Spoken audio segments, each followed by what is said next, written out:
Përshëndetje të dashur dëgjues, mirë se erdhët edhe këtë të shtu në emisionin Hynesha, si zakonisht me ju jam unë Elvana Shale, edhe sonte do të kem përballë një grua shumë të veçantë, e cila ka dhënë kontribut të madh në çështje të ndryshme, po sidomos në shtet ndërtimin e Kosovës.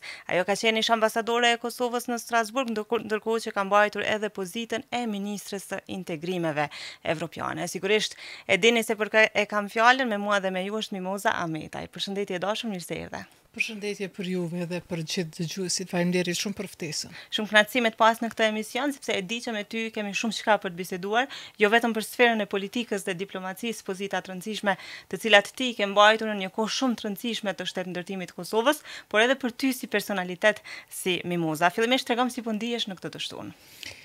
Shumë mirë, shtuna është relaksuese, është një ditë kur ne me të vërtet ja dedikojmë gjërave të cilat gjatë javës dinamike nuk arrim t'i bëjmë, takimet me miq, me familjar, vizitat e ndryshme, pak kohë dedikuar vetës, të më thënë kjo është e shtuna që është pak më relaksuese se sa ditët e tjera dhe sidomos në këtë ambient dhe sidomos në këtë shoqëri me juve e kam më tepër se sa kënaqësi të jem në këto minutat në vazhdim. Shumë faleminderit, për mua në fakt është nder për te kënaqësi, sepse siç e thash me ty do të kemi shumë çka për të biseduar, por për te figurës që ne jemi mësuar të shohim zakonisht në media, duke folur herë në cilësinë e ambasadores, herë në cilësinë e ministres, madje ministres së parë të integrimeve evropiane, një pozitë jashtëzakonisht e rëndësishme në atë kohë, do të njohim edhe si personalitet të brendshëm, sepse sonte do të hapësh kartat e jetës tënde në 3 perspektiva. Pra do të kesh një intervistë pak më ndryshe nga ato që ne jemi mësuar të shohim. Por para se të vim te kjo pjesë, zakonisht të gjitha hyneshat i rikthej në retrospektiv.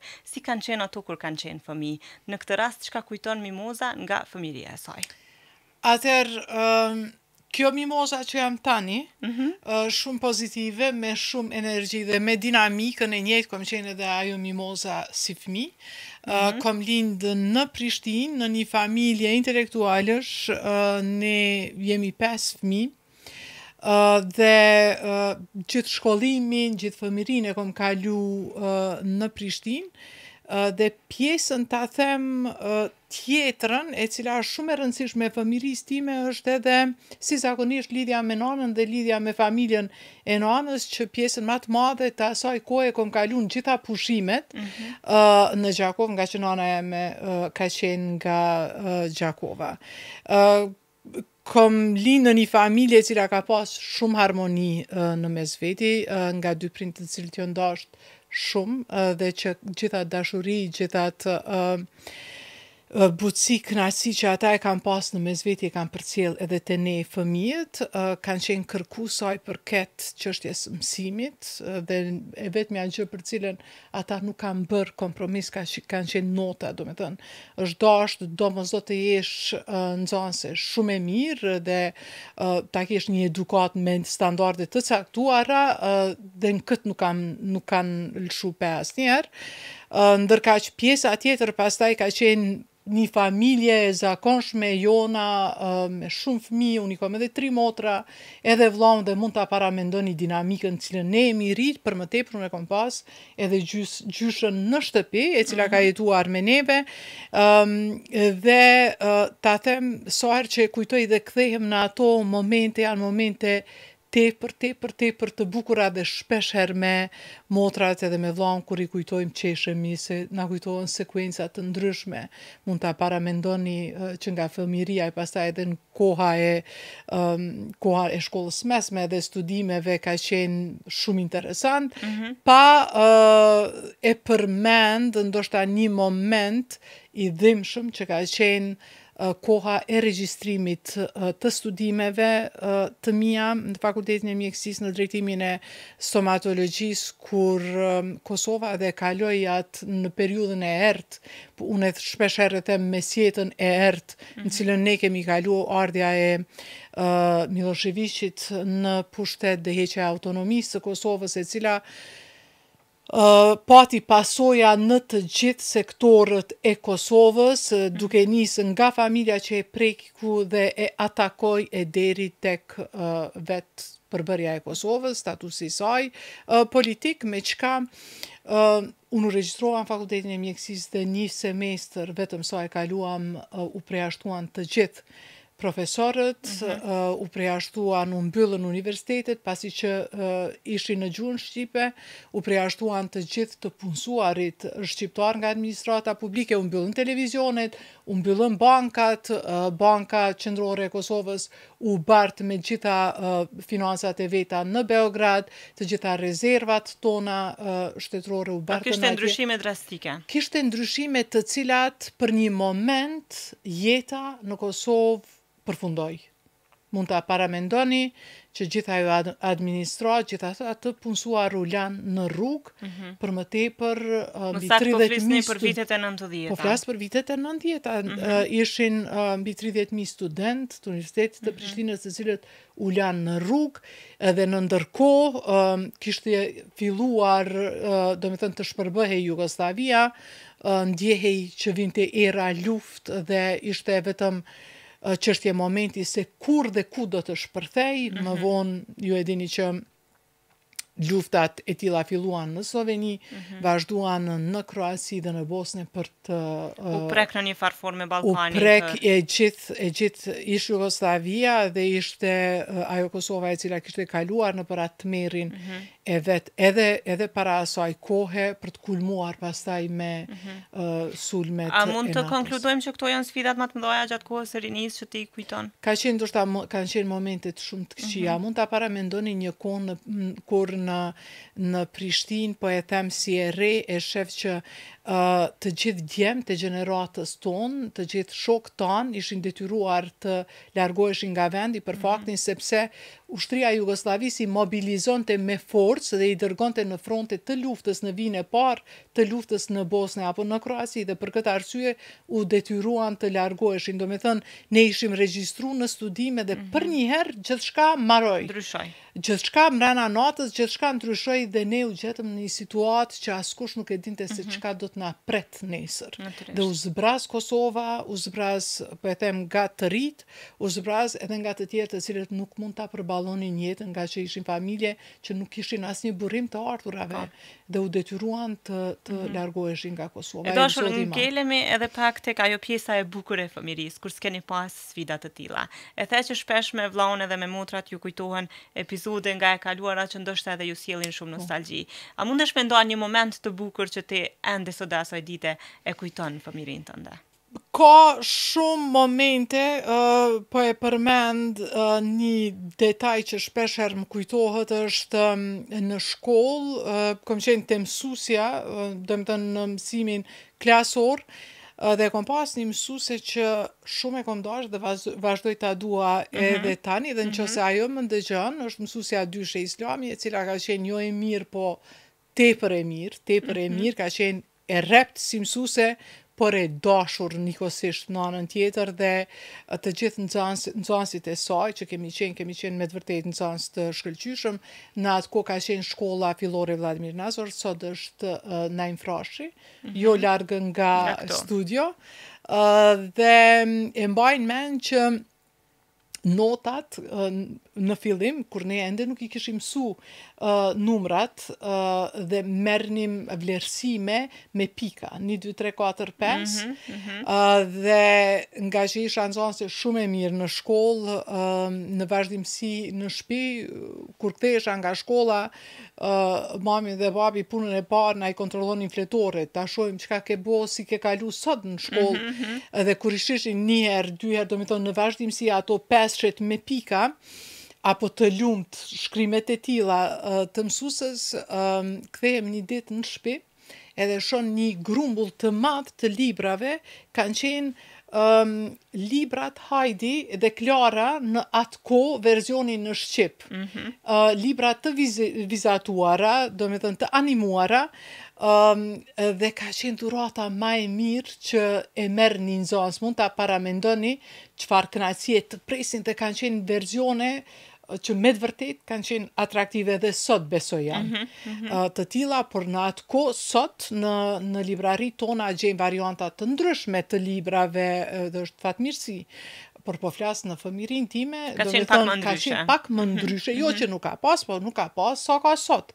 Dhe me të vërtet kanë qenë libra ekskluziv, po një dhuratë shumë e veçantë, e cila më ka gëzuar dhe si sot më kujtohet ai grumbulli i madh i librave, nga që ishin domethënë në volume të ndryshme, volumi 1, 2, 3, 4, 5, kështu me renditje, dhe ky ka qenë një moment dhe mund ta paramendoni çfarë vlerësimi ishte nga vlerësimi për mua, vlerësimi nga ana e prindve, por dhuratë e madhe edhe për mua. Do të thënë kjo më vjen mend, ka dhe momente tjera, për shembull udhëtimet, i kam adhuru udhëtimet e asaj kohe dhe pushimet cilat ne i bënim. Ndërkohë sa i përket profesionit, cila ka qenë ëndra jote? Ëndra ime ka qenë prej fëmirisë, prej ditës së parë në shkollën fillore mjekësia, dhe kom adhuru mjekësin, e kom adhuru stomatologjin, ka qenë shumë interesant, dhe nga dita e parë në shkollë e kom pas ambicien që një ditë t'i përfundoj studimet në stomatologji, madje më kujtohet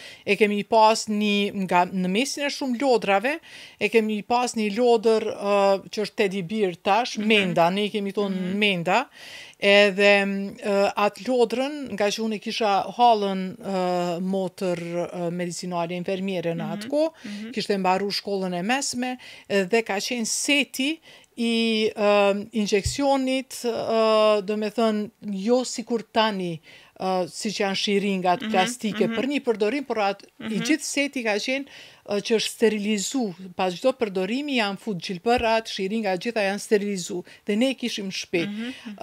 Dhe majnë mend që atë shiringën e përdorja shpesh në mesin e lodrave të famshme, ka qenë edhe lodra me atë mendën, dhe sikur jo mjekja, dhe po e trajtoj fëmin, dhe këto kanë qenë ato momentet, apo kur i merrnim për shembull karikat në shtëpi dhe i bënim sikur ishte një grumbull, një rend i veturave, dhe po shkonim në rrugtime të gjata, luanim në vazhdimsi me motrat, dhe sikur secila e kishte makinën e vet dhe po vozitim. Do me thënë, momente me të vërtet të bukura. Mirë, një pyetje të fundit në këtë pjesë të parë, me një dashni kaq të madhe për mjekësinë, për stomatologjin, si ndodhi që ju futët politikës? Shumë interesant, po e them vitet e 90-ta ka qenë ai momenti që neve na e ka ndru perspektivën.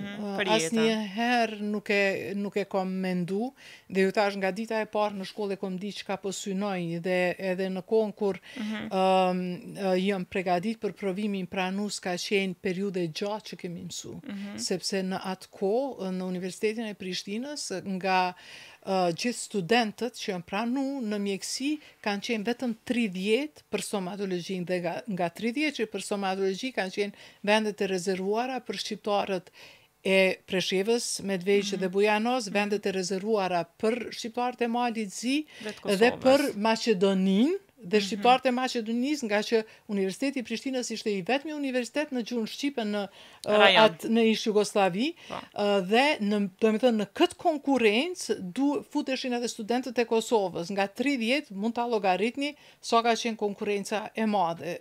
2 ose 3 maksimumi. Mos them 2 ose 3, po 15 kanë qenë, do me thënë, vetëm për Kosovën, dhe konkurenca ka qenë tepër shumë e madhe. Por atëherë kur u mbyllën universitetet, ishte me të vërtet kohë e ndjerë në Kosovë. Dhe, si studente, u angazhova në Këshillin për të drejtat e njerëzit, në atë kohë me Adem Demaqin, dhe u angazhova si hulumtuese, mbledhëse e fakteve të krimeve që Serbia i bënte nëpër Kosovë, dhe sikur ishte dhe qenit studente është një lloj revolucioni në vetveti që secili e ndjen, dhe u rrita me atë situatë, me gjithçka. Në momentin që përfundoi lufta gjatë periudhës së bombardimeve kom qenë në Kosovë, dhe ditën që ka përfundu lufta kom fillu mandej me punu me administratën e UN-it, OKB-s këtu, në atë kohë me Sergio Vieira de Mellon, do me thënë me shefin e OKB-s, pastaj me Bernard Kouchner kom vazhdu derisa ai ka qenë, dhe menjëherë pasi që ata kanë shkuar ju kom kthy për ta përndu specializimin i cili më kishte mbet. Prapë për të ngri synimin. Prapë te pikë synimi Mirë po, erdhëm në një moment kur Kosova pregaditej për zgjedhje të cilat do të ishin vendimtare për ta shpall pavarësinë e Kosovës. Për Dhe zgjedhjet e unë para. isha për zgjedhjet, në vërtet ishin zgjedhjet e vitit 2007. Dhe unë isha në fund të specializimit, kishte met veç provimi, specializimit në ortodonci. Edhe atëherë nga Partia Demokratike janë afruar e kemi bisedu si mundësi të angazhimit, për mu ishte interesant, nga që veç ishte bërë pjesë e imja, edhe politika, edhe diplomacia, edhe gjithë shka, edhe në kohën sa punoja në Këshillin për Drejtat e Njeriut, e përfaqësoja Kosovën në Gjenevë, në OKB, ku i prezentoja raportet e dhunimit shkeljeve drejtave të njeriut në Kosovën nga Serbia dhe nga regjimi i Miloševićit, dhe veç e kisha një rjet të madh të njerëzve të cilët i kisha njoft në mesko. Shumë organizata botërore, Dhe që mund t'jep një shumë kontribut shumë diplomat, dhe veçantë absolutisht, dhe për mu ishte një rrugë e trasuar. Po. Kjo pastaj, kjo ke momenti i përfshirjes në politik, isha deputete, dhe në shkruese deklaratës së pavarësisë, dhe kur përfundoj, pastaj nga në 2011 kom shku në Sloveni si ambasadore, prej Slovenisë pastaj në Bruxelles.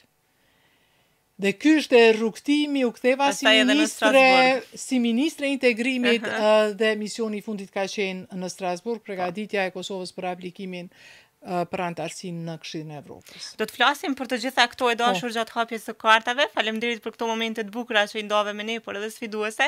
Është koha për të gjithë ata që janë duke na dëgjuar në radio që këtë emision ta nisim me një pikë muzikore, ndërkohë që ju asesi mos u largoni nga valët tona, sepse siç e shihni sonte kemi një personazh shumë interesant në mesin e shumë të tillëve që i kemi pasur në këtë emision, por e thash në fillim me Mimoza Ahmetaj, do të kemi shumë çka për shpalosur. Rikthehemi vetëm pas pak. Me së dashur të Radio Kosovës, jemi sërish bashk në emisionin Hynesha, përballë meje është Mimoza Ahmetaj, një personalitet që ka kontribuar shumë në shtet ndërtimin e Kosovës, e cila tani është gati të bëj hapjen e kartave të jetës së saj. A je gati? Po, patjetër. Zgjedhë një kartë nga e kaluara, në fillim, në mes, në fund, ku të duash. Po mundohem kështu? Mimoza me të mesit. Okej. E dashur, si do t'ju përshkruanin miqtë dhe kolegët tuaj kur bëhet fjalë për intelektualizmin tuaj? A e ke menduar ndonjëherë? E mendoj vazhdimisht, dhe sigurisht që jam shumë e vetëdijshme dhe si më përshkruajnë, sigurisht që një intelektuale, një grua që asnjëherë nuk pushon, një grua që është shumë ambicioze, që ka qëllime në vazhdimsi për arritje të reja, një grua që asnjëherë nuk ndalet, dhe që është shumë e hapur, shumë bashkëpunuese dhe shumë mendje hapur. Kjo faktikisht edhe duket shumë qartë nga paraqitja jote dhe nga komunikimi. E folëm pak më herët në pjesën e parë për pozitat e tua shtetërore që ke mbajtur. Pra keni qenë disa herë ambasadore, ministre integrimeve, në krejt këtë rrugtim, cilit do t'i riktheheshe sërish? Të qenit ambasadore apo të qenit e futur direkt në politikë? E para një moment për të cilin e konsideroj që është më i shejti në gjithë këtë rrugtimin tim diplomatik dhe politik është të qeni deputete. E zgjedhur nga populli dhe në shkruese deklaratës së pavarësisë është nderi më i madh që mund t'i bëhet një njeriu. Domethënë është një moment të cilin mund ta llogaritni nga 120 deputet, unë jam një ndër ta. Dhe ishte partia në pushtet, Partia Demokratike e Kosovës, e cila ishte në atë kohë në pushtet dhe që e shtyu si proces, domethënë ishte kryeministri Hashim Thaçi, i cili si proces e kishte shtyer përpara dhe mund ta paramendoni çfarë nderi, çfarë privilegji.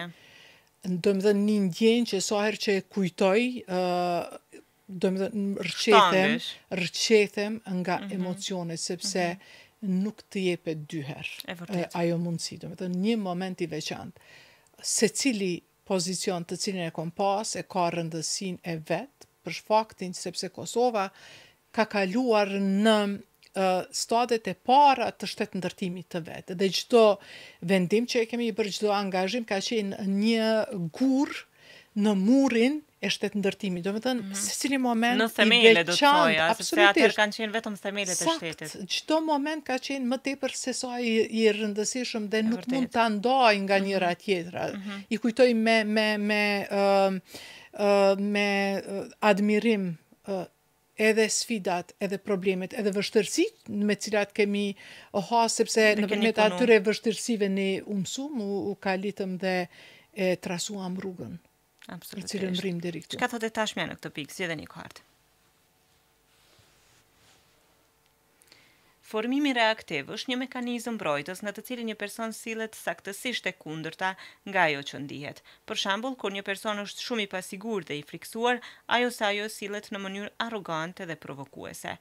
Kur dhe si e përdorni formimin reaktiv si mekanizëm mbrojtës?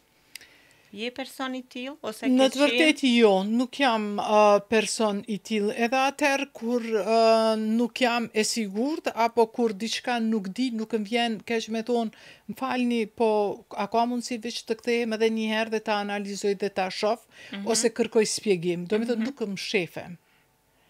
Pas diçka të cilën nuk e di, nuk më vjen as pak turp sepse konsideroj që është njerëzore, është humane, që të gjitha nuk mund t'i dim.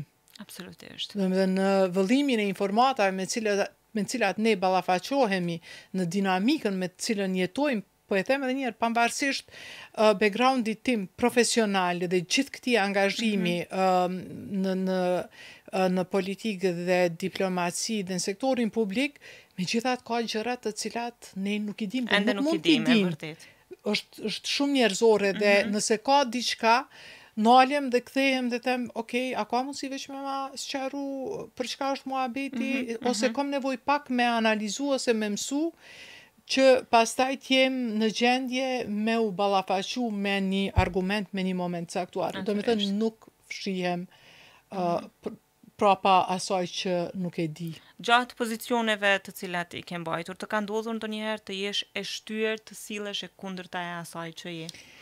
Shqiqoni është e pamundur edhe të mos jesh në situata të tilla, por e mira është që çdo herë në diplomaci e mëson gjuhën diplomatike edhe e din që edhe nëse gjendesh para një situate të tillë, si diplomat nuk je ai i cili vendos, si diplomat je ai i cili e përçon një mesazh. Dhe është e merr një iniciativë.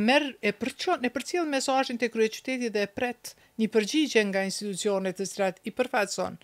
Ndërkaq në politikë sigurisht që takimet nuk janë takime të para dhe të vetme, edhe në pozicionet e ministrës kur kam qenë që e diskuton, e analizon, dhe zakonisht ka pastaj varianta dhe ka takime tjera të cilat pasojnë sepse asgjë nuk nis dhe nuk përfundon me një takim. Shumë e vërtet. To janë procese politike. Negociatat duhet vazhdojnë, po. Absolutisht, dhe janë procese politike të cilat kërkojnë 1, 2 e 3 takime. Është shumë e rëndësishme që njeriu të jetë i matur dhe të din ta menaxhoj situatën, që të lënë çdo herë edhe hapësirë për një feedback tjetër në takimet që pasojnë. Çka thotë ardhmja në këtë pikë dhe e fundit për këtë raund? Shkoj me të mesit Mimoza. Në lidhje me 2 kartat e mëparshme, merrni parasysh shembullin më poshtë për të përmirësuar apo zgjidhur temën që po diskutohet. A mendoni se do të ishte më mirë të drejtoheni dikujt për një ndihmë profesionale? Çfarë lloj ndihme do të ishte kjo dhe pse? Ne folëm për shumë sfera të jetës tënde, si nga aspekti personal deri tek ato profesionale, pozitat e rëndësishme që ke mbajt dhe sfidat. Por në një të ardhmen të afërt, nëse do të kishe nevojë të kërkoje një ndihmë profesionale dikujt, kujt do t'i drejtohesh? Tani, nëse është diçka për të cilën po flasim tani për karrierën time të kaluarën dhe deri në ditën e sotme, në vërtet nuk e di çka do duhej të kërkoja dhe cila do duhej të ishte ndihma, pasi që po flas shumë natyrshëm dhe po i flas të vërtetat e gjithë të kaluarës time, ndërkaq nëse është diçka për paraqitje për publikun, sigurisht që ka ekspert, dhe e para ndoshta do drejtohesha drejt drejt për drejt nga ju për të kërkuar një mendim, si çka mendoni se çka do duhej të theksoja apo të vëja në pak më tepër, apo çka do duhej të leja më pak të theksuar për veshin e dëgjuesve dhe syrin e publikut, dhe këtu do të ishte këshilla, sigurisht që edhe njerë po e them, nga ekspertiza juj, për të vazhdu të ekspertë të tjerë të cilët janë më të thirrur se sa unë, por në anën tjetër, sa i përket përvojës time profesionale dhe politike diplomatike, mendoj që jam mjaft e thirrur. Natyrisht, dhe unë s'kam fije dyshimi për këtë, kjo tregon edhe puna dhe sukseset që keni pasur. Një pyetje të fundit në këtë pjesë të dytë, e kujtoni ndonjë moment të sikletshëm gjatë karrierës suaj që ju ka ngelur në mendje? Gjatë karrierës time, sigurisht që ka pas shumë momente, ka pas momente kur po e përmend një detaj, po e përmend nga misioni im i fundit në Strasburg, dhe që ka qenë kohë shumë e vështirë për gjithë njerëzimin, koha e Covidit, pandemisë së Covidit, dhe e mbajnë mend që Kosova nuk është ende antar i Këshillit të Evropës. Dhe Këshilli i Evropës, si institucion, e ka edhe një mekanizm brenda saj, siç është Komisioni i Venedikut, po ashtu e ka edhe një bank për zhvillim, që një mekanizëm që shtetet kanë krijuar pas luftës së dytë botërore për të ndihmuar të gjitha shtetet në ndërtimin e objekteve banesore, shkollore, spitale, qerdhe etj. Që ndërtohet nga fondet që të gjitha shtetet anëtare i deponojnë aty. Kosova është shtet antar në këtë bank, por nuk është në Këshillin e Evropës. Dhe me shpërtimin e pandemisë ishte një vendim i Këshillit të Evropës që do të ndante buxhet për të ndihmuar të gjitha shtetet që ta menaxhonin pandeminë. Mund ta llogaritni situatën e Kosovës, e cila as nuk është antar i organizatës botërore të shëndetësisë, as BE-s, as një mekanizmi, as OKB-s të rëndësishëm, dhe ne, plus nuk ishim as antar të Këshillit të Evropës, dhe në start ishim të preashtuar nga kjo ndihmesë. Dhe në atë karantinë që nuk funksiononte më as Këshilli i Evropës, për ne gjithë komunikimin e bënim nëpërmjet emailave dhe telefonave, unë u gjeta në një pozicion tepër të keq. Plus që Kosova nuk kishte vaksina dhe as nuk kishte afru as një mekanizëm që do ta ndihmonte. E mbajnë mend që në atë kohë më duke sikur do të dalë prej vetvetes, që gjithsesi t'i vë në lëvizje të gjithë mekanizmat, të gjithë akterët të cilët i njihja brenda Këshillit të Evropës, duke nisë nga sekretarja e përgjithshme dhe të tjerët, me kërkesa intenzive që edhe Kosova të përfshihet në këtë ndihmesë. Dhe kom qenë më tepër se sa e lumtur kur ne kemi marrë 40 milion fondin prej këtij mekanizmi për të ndihmu Kosovën me sigurimin e vaksinave, sigurimin e dorzave, maskave, ju kujtohet që edhe këto kanë mungu, avansimin e objekteve spitalore, ambulantave, gjithë objekteve shëndetësore, si edhe kanë qenë 3 milion një asistencë për bizneset e grave, bizneset e vogla të grave, dhe ndjem me të vërtet krenare, sepse në atë kohë ju kujtohet që edhe bizneset mbylleshin nga që nuk mund të operonin, dhe kjo ka qenë një asistencë e vogël, po sado e vogël për mua ka qenë e rëndësishme, sepse të paktën ishte një lloj infuzioni për t'i ndihmuar që të mos preashtoheshin dhe mbylleshin. Dhe ky ka qenë ai moment tepër shumë i rëndësishëm që me të vërtet edhe sot kur e kujtoj jam më tepër se sa e lumtur. Natyrisht, pavarësisht se sa i sikletshëm në momentin kur e keni kuptuar që jemi pothuajse të përjashtuar nga ajo ndihmesë, po aq edhe krenar, momentin që keni arritur ta riktheni vëmendjen e Këshillit të Evropës, pavarësisht që nuk jemi antar, dhe natyrisht ne i dim rregullat strikte që ka Këshilli i Evropës dhe çdo institucion tjetër i këtij niveli. E dashur shpejt kaloj raundi i parë, tregom si po ndihesh në këtë moment. Tepër mirë, po kthehem në momente të bukura dhe interesante të jetës. Faleminderit shumë që po i ndan pa hezitim me ne. Është koha që sërish të rikthehemi muzikës për të gjithë ata që janë duke na dëgjuar në radio, ndërkohë që ju vazhdoni qëndroni me ne, sepse pas pak vim me raundin e dytë. Të dashur dëgjues, jemi sërish bashkë në emisionin Hynesha, përballë me është Mimoza Ameta, e cila tani është gati për hapjen e raundit të dytë të kartave të jetës së saj. Tashmë është duke zgjidhur një nga e kaluara, hajde. A jeni ndjerë ndonjëherë në faj për të thënë jo dhe kur ishte? Ke thënë shpesh jo në të kaluarën tënde? Që është e pamundur të mos ballafaqohesh me situata kur duhet thuash jo. Por çdo herë e mendon njeriu që cilat janë konsekuencat nëse thua po, dhe cilat janë konsekuencat, qoftë personale apo për pozicionet cilat i bart me veti. Profesionale shtetërore. Profesionale shtetërore dhe sigurisht që detyrohesh të thuash jo. Pavarësisht që ne jemi njerëz, ne jemi qenje njerëzore, emotive, mendojmë ndonjëherë më ndryshe, por e rëndësishme është të mendohet racionalisht dhe jo emotivisht. Çdo herë veprimet racionale, vendimet racionale janë më të shëndosha. Më të shëndosha dhe domethënë kanë një logjik se sa vendimet emocionale. Je ndjerë ndonjëherë në faj për të thënë jo? Je ndjerë fajtore që ke thënë jo në ndonjë moment? Ndoshta edhe jam ndjerë. Ndoshta edhe jam ndjerë, por po e them edhe njerë ka qenë moment që jam detyruar. Dhe kur e mendon, mandej thash edhe njerë konsekuencat, e një vendimi po të kishte qenë po, atëherë ka qenë më mirë një jo dhe dhimbshme, se sa një po e cila do të ishte shumë e dhimbshme se sa. Dhe shumë e shkurt në fakt. Shumë e shkurt. Çka thotë tashmë në këtë pikë, si dhe një kvart? Ndarja është një mekanizëm mbrojtës në të cilin një person shpreh ekskluzivitetin e tij ose të saj, duke përjetuar botën vetëm në kategoritë bardhë dhe zi. Për shembull, një person është ose i mirë ose i keq. Ata kanë bërë gjithçka ose asgjë. Rrethonat janë ose ideale ose katastrofike. Kur dhe si e përdorni ndarjen si mekanizëm mbrojtës? Jepe një shembull. Tani nuk po e them që e përdori ndarjen si mekanizëm mbrojtës, po unë e përdori ndarjen si mekanizëm i cili i ka konsumu të gjitha stadet. Mundohem me qenë shumë e hapun me njerëz dhe shumë bashkëpunuese. Deri në momentin kur e shoh që në vend se të përdoret konstruktivisht ajo qiltërsia ime, e shoh që ka tendencë të abuzohet. Dhe secilit njeri ja jap mundësinë 1, 2, 3 herë. Atëherë kur e shoh që domethënë po futem në një qark të abuzimit me mundësinë që po ja jap dikujt i ndërpres.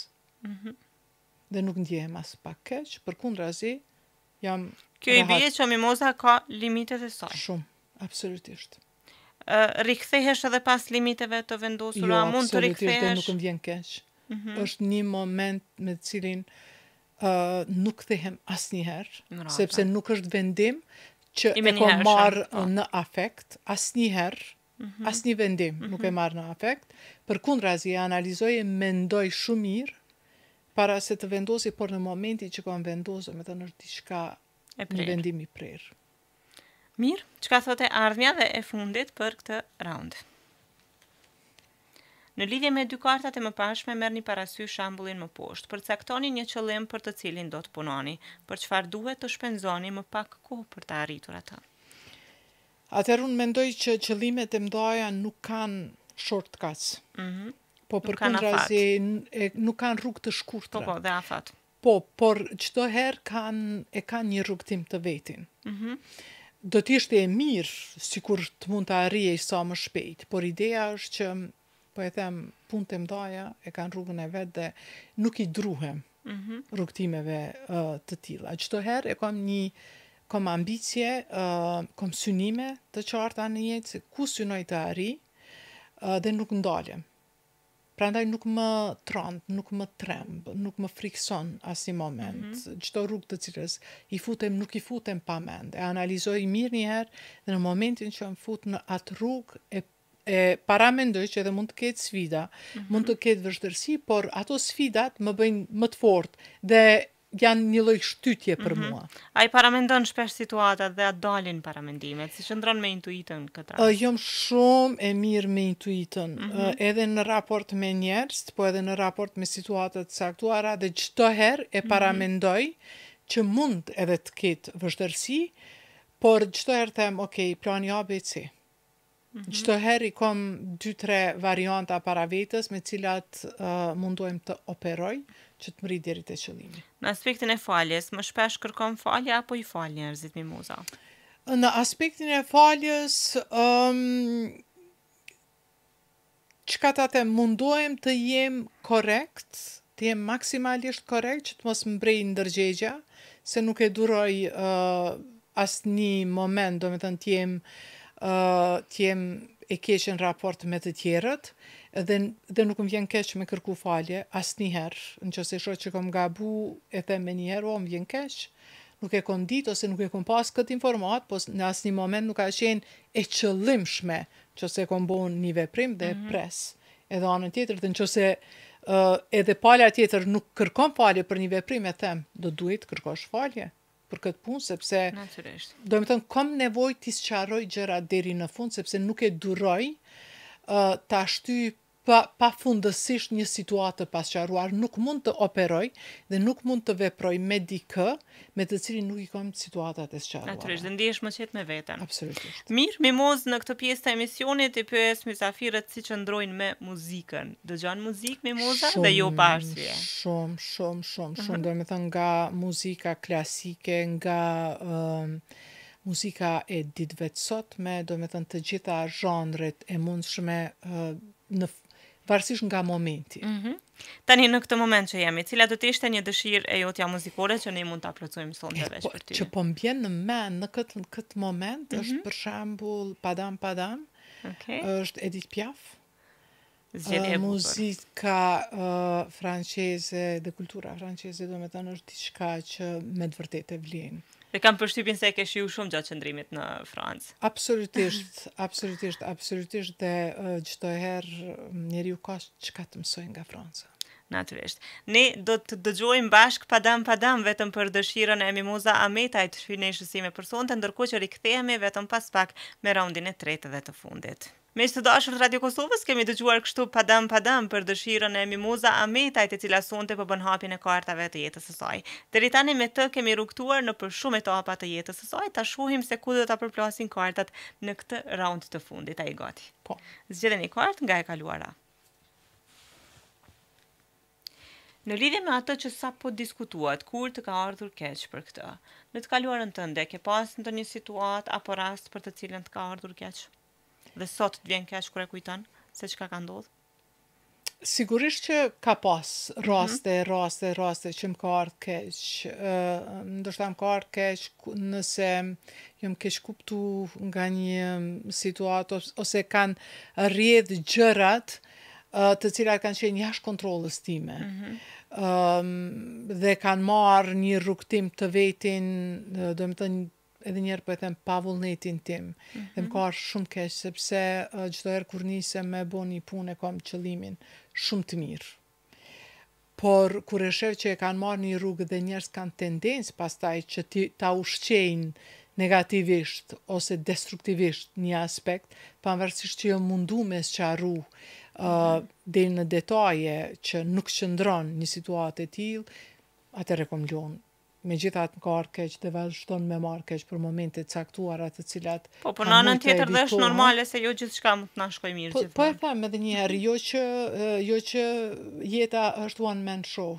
Çdo herë vendime momente të caktuara varren dhe situatat janë komplekse, varren nga disa faktorë, çdo herë vetëm nga ne. Natyrisht. Çka thotë tashmë në këtë pikë, zgjedhni një kartë.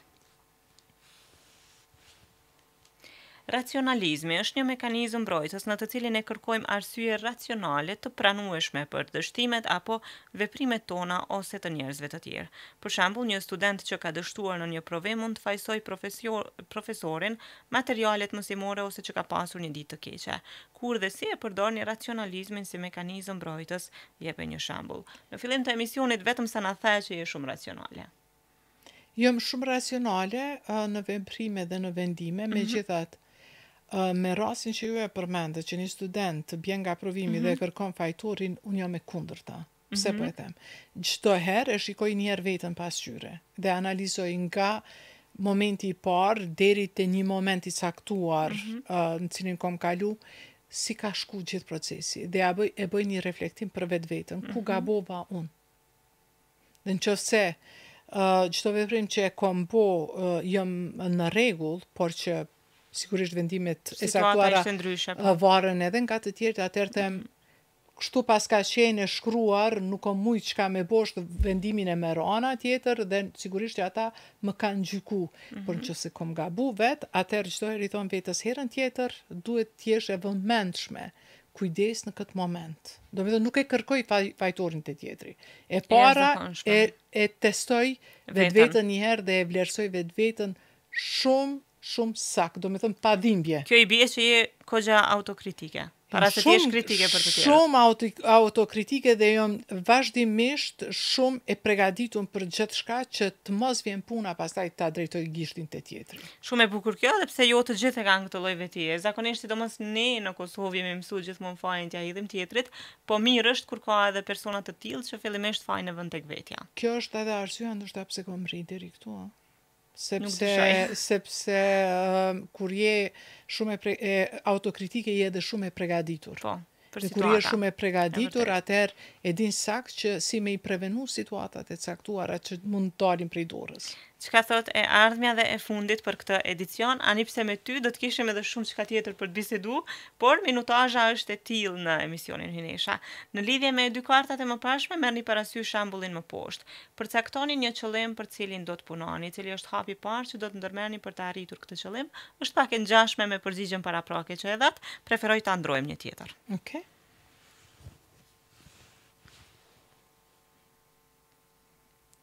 Në lidhje me dy kartat e mëparshme, merrni parasysh shembullin më poshtë. Përcaktoni një vendim në lidhje me temën për cilën keni folur, si do të veproni për të arritur atë.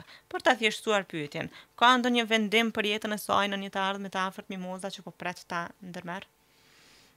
Vendimet vazhdimisht në përcjellin në jetë, po në këtë rast po flas vendime personale, për shembull, dhe po lidhen të dy kartat që pavarësisht që u munduam t'i ikim, po më kthej në një pikë.